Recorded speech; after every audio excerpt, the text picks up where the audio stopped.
Hey guys, so my first story is at the konbini. I have two konbini stories, but this is one of two. This was just one day when I was at the konbini, and as you can see, I'm here, and then I see that there's like a cicada. I forget if it's like right inside the door or like right outside the door, and I'm just thinking like when I go outside, like when I try to open the door, it's going to attack me and I'm going to die. So I forget exactly what happened because it's been a while ago, but I asked the guy, I was like, yo, can you, and then like they were kind enough to like go outside and like to capture, like this guy took the cicada in his hand and then he like released it. You see that thing there, that popcorn, that cloud looking thing? That's his hand. And it's a big hand because he's a big man, he's got a big heart, and he just released it into the wild. And so evidently after that I just ran out of the konbini screaming, "Arigatou!" Okay, so this next story here is when I was coming out of the gym, and you know, I'm all fresh and washed and ready to go home. I'm just tired, you know, I was doing a good workout, and, you know, I'm just like making my way around the corner, and then bam, a wild semi appears. So obviously like I'm just like so then I just run back to the entrance, and then I'm like, you know, trying to come up with my plan of attack. I'm like, what am I gonna do? How am I gonna get through this? Because I need to go home, and this is the only way home. This is not the only way home. I don't know why I didn't think to cross the street, but maybe I just didn't want to cross the street that day. Either way. So then I go back, I recoup, I get a little bit of courage, and then I run as you can really clearly see through this high def animation. I'm running, and then the cicada is just flying all around. And so the reason why I showed this craziness is because that's how they fly. And I don't know if you knew this, but cicadas are blind, and they don't really see where they're going, so they just, you know, throw their bodies at things without rhyme or reason or care for human life. So I just had to try and power through that and just go as hard as I could. And then so finally, whatever, I make it through, and it's behind me, and I'm like, yes, I managed to get it through. But then bam, out comes another friggin' semi. So I had to like take out my wallet. At some point I took out my wallet, and I'm like waving it around in the air, trying to fend myself from any cicadas, any wild cicadas that could come and try and hurt my person, because I know they're after me. Okay, so this story was also coming home from the gym. Usually I stop by there to get stuff before I would go home, but this way, so as I'm going home, and I'm like, oh no, there's a semi over there, but it's on, like, it's right in front of the door to konbini, which is just like, it's like the opposite version of what I had in my first story, which is where I was inside the konbini and I needed to go out. This time I was outside the konbini and I needed to go in, but I really wanted to get something, so I'm like, okay, I'm just gonna put my life on the line, and I'm gonna inch towards, you know, inch slowly towards this color shifting demon, and just make my way towards the thing that it is that I want to get. I don't even remember what I wanted to get. I was just like, this guy just erased all of my memories. So then I try to strategically go around him. I'm not trying to bother you, I just want to get my thing, okay? I just want to get my thing, leave me alone. So I finally get inside, and I'm like, oh, okay, all right, and it's hot, you know, in the summer, so I'm like, yes, there's AC, I'm inside protected from the cicada. That's what I thought. But then he came inside, and I'm like, how, why? So obviously my first reaction is to be shocked and scared, and I'm pretty sure that that's the day I knocked down a couple of items in the store out of fear. Like, I looked and I saw it there, and the thing is, they're unmistakable, because they have these very distinct, like, and you know when you're around one, because they will make that noise, and it's always frightening. So I'm like, I see it come in, I drop some stuff in the store, I'm like making a ruckus, and then, like, you know, people are like, whoa, what's going on? And I'm like, I'm afraid for my life right now is what's going on. So then this guy, he comes and he gets a net and he traps the semi. That's it, whatever, he turns it over, and then he takes it outside, and I'm like, and they say that a hero could save us.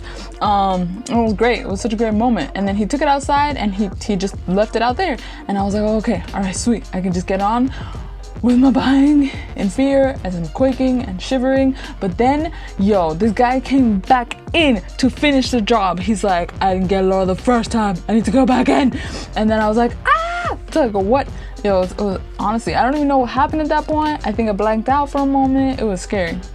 But the guy comes back, and this time he gets it again, and then he just releases it, and this time it actually does go flying, and you can hear it, like the like slowly like decreasing because it's just flying off into the distance, screaming at the world. So then, you know, just back doing my anime side of relief because it's finally gone, and now I just have to, you know, go outside into the outside world, obviously, and just try to be careful on my way home. So this other story is when me and my friends, we were going to my church, and so obviously it's just me going up the stairs, and then there's not another me. My friends are all curly, we're all curly cues, you know, so we would be rocking the curls. So then, you know, just goes up 1, 2, 3, and then finally I get up the stairs, and I did have my viola. That's not relevant to the story at all. I don't even know why I mentioned that, but anyway, so then I go to put my hand on the handrail. As you see, I reach out, but then I'm like, wait, this doesn't feel like your average handrail. What is different about this? This is strange. So then I pull my hand off, but I still can't see what's on there. But finally, when I just like look over, then I see bam, it's a semi. It was like there waiting for, I promise you, it's like the Lord put there. He's like, Lord, you cannot be afraid of these bugs your entire life. I'm like, just watch me, I will prove you wrong. No, seriously though, like bro, at the doors of the house to the Lord, there was just a giant nasty semi.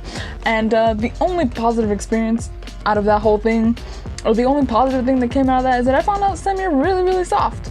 Like, they're really, really soft. Like, that would be nasty, but we could probably use their bodies or something. Whatever it is that was really soft, we could probably use that for like quilts. Like, if we have a quilt shortage, like ever, we can just take the semi and make a bunch of quilts because they are soft. But other than that, it was a disgusting, terrifying experience. It was like squishing an accordion of death. Like, it was nasty. It was just, all of it was horrible. But yeah, that was that. Okay, so this is my last story. So here, as you can see, it's like 5 a.m. in the morning, and I don't know why, I just wake up. And I used to sleep with my windows open, and this is the day where all of that stopped. So I wake up, my windows open, and I hear, and I'm like, and my first thought is obviously it got inside of my room, but instead of picking up my glasses like a normal human being, I freak out, I take my phone, and then I go over to the corner. So my first thing that I do is I call my mom, and I'm just like crying. I'm like, Mom, there's one of these like alien creatures in my room, what am I gonna do? I'm so scared. And like, she's like, literally, there's nothing I can do for you. And I'm like, I know, but I'm so scared. So then she was like, okay, well, why don't you ask your manager if he can help? So I was like, you know what? Like, this is better than nothing. So I messaged my manager at like 5 something a.m. in the morning. And I'm like, hey, I think there's a semi in my house. I'm really scared. Would you be able to come to my house to pick it up? And he had told me that he recently moved like pretty close to my apartment. Yeah, so then I'm just like waiting for him. He's like, oh, I'll be there in like around an hour. So it was like 5 a.m. So I'm just like shivering in my Genkan for about an hour, and then finally, like, whatever, okay, I could hear that he's coming up the stairs. So he comes there, and I'm like, oh, my hero, he's coming to save me. And then I also hear that, I'm like, oh my gosh, it's acting up, it's gonna fly around my room. So yeah, then I hear this coming up, and I open the door, and guess who's there to greet me? And I'm like, ah! So then I just close the door immediately, because what else am I gonna do? And then I could hear that my manager, he kicked the bug off of the floor, and there it goes. It just, you know, gets kicked off the second floor into oblivion. And I'm like, thank you, Jesus. But yeah, so then he comes into the room, and then he just like looks around, and he looks to the left, and he looks over, and he turns to the right, and he actually, like, you know, was like lifting stuff and just like looking around. And then he was like, yo, there's no bug in your apartment. So after this whole ordeal, and he didn't actually find a bug in my apartment, what I done found out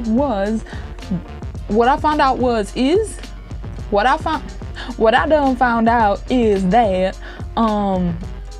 all that noise was coming from the bug that was originally outside of my apartment.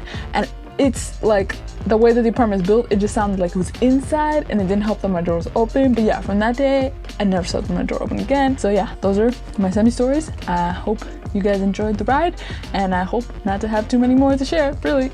Yeah, like, have a great summer, stay safe, and drink lots of water. Peace.